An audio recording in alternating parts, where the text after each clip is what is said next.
Okay, quick music disclaimer here. I do not own the rights to this music, which belongs to the rightful owner, who is the intoxicating mind of Dr. Frankenstein.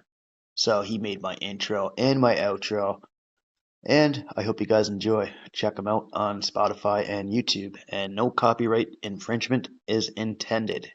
Have a good day.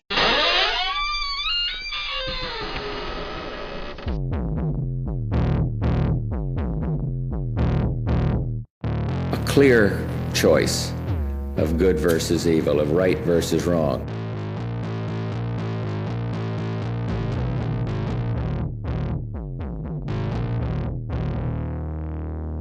Twisted Tales. Good morning, folks. Welcome back to Twisted Tales. Nothing special going on today, so just gonna fire off some ghost stories from Truro, Canada. First we'll go with the Mackenzie River Ghost. So, a man named Augustus Richard Pierce was born in 1821. He was a fur trader for the Hudson Bay Company. He was born in Lymington, Hampshire, England, and he entered the company kind of like as an apprentice clerk. So, this was in 1842, and he worked with the Hudson Bay Company up until his death in 1853. Now, his death was totally unexpected, and even while he was alive, he was very vocal to everyone he talked to that he'd not be buried in Fort McPherson. So, he worked there too much, right? That is my understanding, like, you work at a place so long, why the fuck would you want to be buried there, right? Go back to where your roots are, right? So, his body was to be transported south to Fort Simpson, Northwest Territories. So a man, and it's actually, I believe, his supervisor, Roderick McFarlane, he had volunteered to bring the coffin by dog sled. So, I mean, it was a long journey just to make sure that Mr. Pierce, could have his permanent burial. So along the journey, he had to protect the coffin from animals, wolves, bears, all that shit. So, eventually the sled dogs would form a circle around the coffin and bark loudly to scare off any predators. And as he was continuing traveling on the dog sled, like, he could have sworn he heard like a voice off into the distance telling the dogs to protect the sled. I mean, it could just be like a crazy coincidence, perhaps, right? But another event kind of made him think. He would set up camp for the night, and in his journal he wrote, "Every time I set up my camp for the night, he kind of see like a spectral form that would float outside of his tent, and this frightened the guy to no end, and he would just, try to sleep and make sure it didn't happen again, or until the ghost went away or whatever, right?" So, the next day traveling, he could hear a voice telling the dogs to mush, and walk, just like that, right?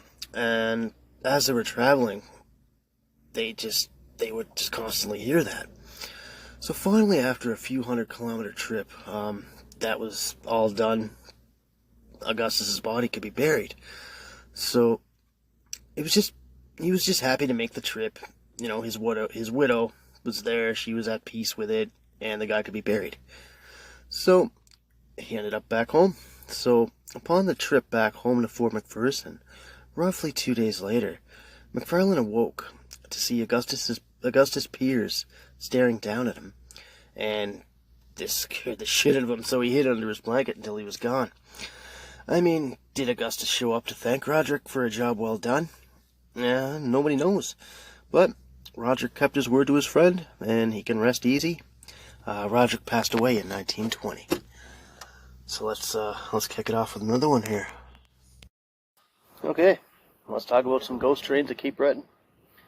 Now, some years ago, there was a certain hill at Bearchois, Cape Breton. Now, the people that lived there would watch a phantom train speed noiselessly around the Brador. And eventually, it would come to a stop at a gate, which led to one of the houses up that way.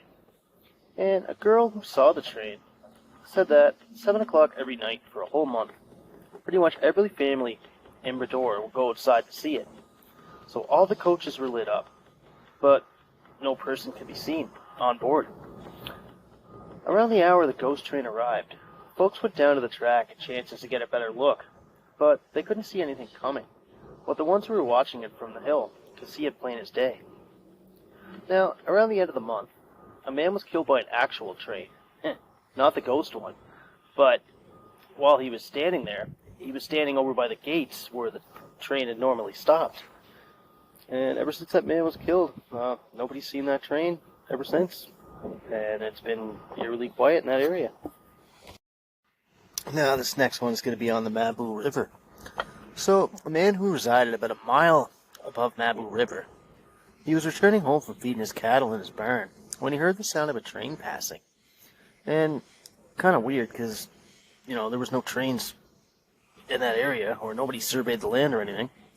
So he called his wife and children over just to make sure he wasn't going crazy, and he wasn't the only one that heard it. So everybody heard the noises going around, and it became known as the Judique Flyer. So eventually, the railway was built in the area later on, and the tracks ended up crossing the same area that they heard the train noises from that night. Okay, so this one.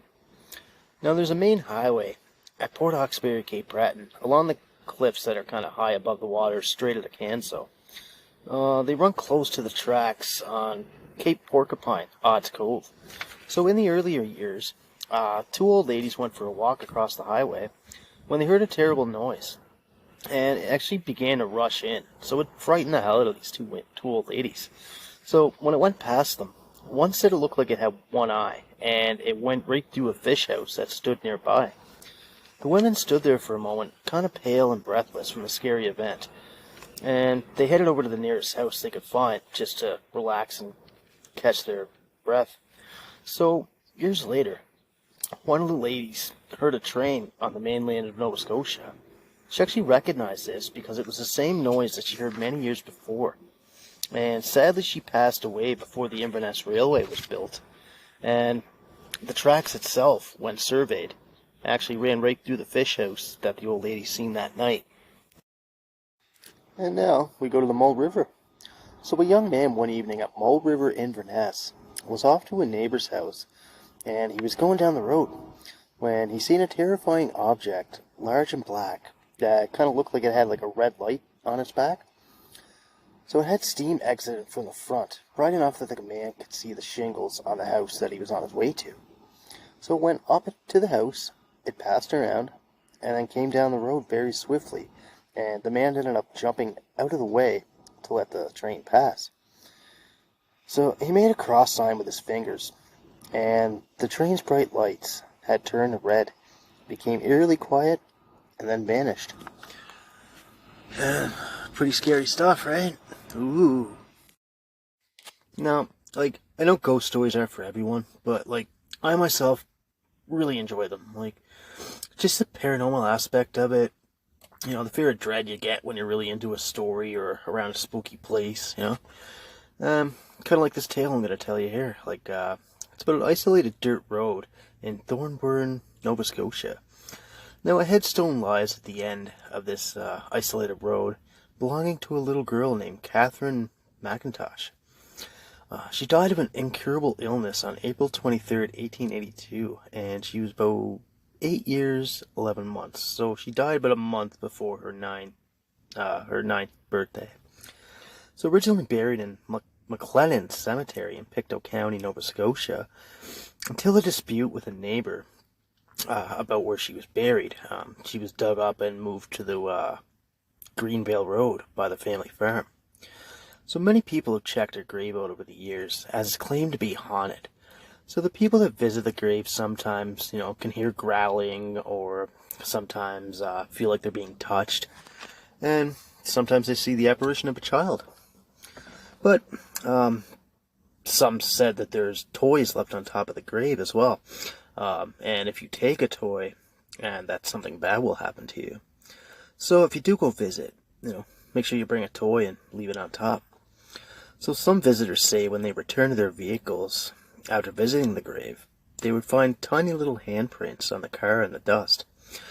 They'd see footprints in the mud or snow of a child. And there's a message at the bottom of her grave stating, Suffer little children, and forbid them not to come unto me, for of such is the kingdom of heaven. So, upon leaving the grave at area, it said, make sure you roll your windows up, or she'll follow you home in your vehicle. And you don't want that, right? So, just cool little spots to check out if you're ever back in Nova Scotia. Well, that's all my ghost shorts. I hope you guys have a wonderful day. Enjoy the rest of your week. Thanks for tuning back into Twisted Tales.